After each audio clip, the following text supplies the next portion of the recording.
तर संपूर्ण जिल्ह्यात पाऊस पाणी कसा सुरू आहे त्या संदर्भातल्या टॉप 9 बातम्या।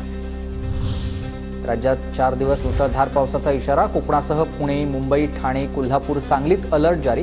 रत्नागिरी जिल्ह्यासाठी 2 ऑगस्टपर्यंत येलो अलर्ट।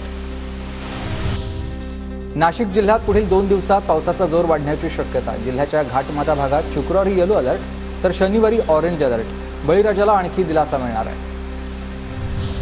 कृष्णा खोऱ्यात कोयनेसह 8 धरणात 80% अधिक जलसाठा तर कोयनेत 85.59 टीएमसी पाणीसाठा।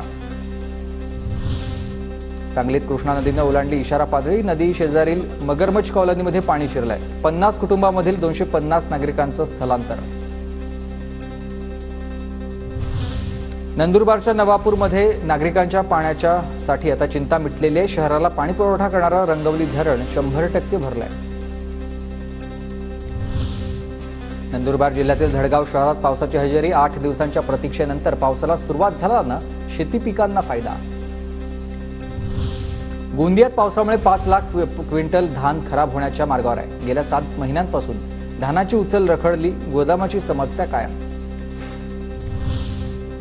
सिंधुदुर्गातील दोडामार्गमध्ये गावांना पुराच्या पाण्याचा वेढा। दोडामार्ग तालुक्याला मुसळधार पावसानं झोडपलाय।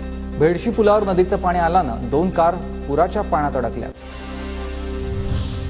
भंडारा जिल्ह्यात 19 जुलै ते 29 जुलै दरम्यान आता अतिवृष्टीमुळे 2937 घरांची पडझड। 23,260 हेक्टर शेती बाधित। वीज पडून 4 जणांचा मृत्यू तर 23 जण जखमी। प्रशासनाचा अंदाज अहवाल समोर।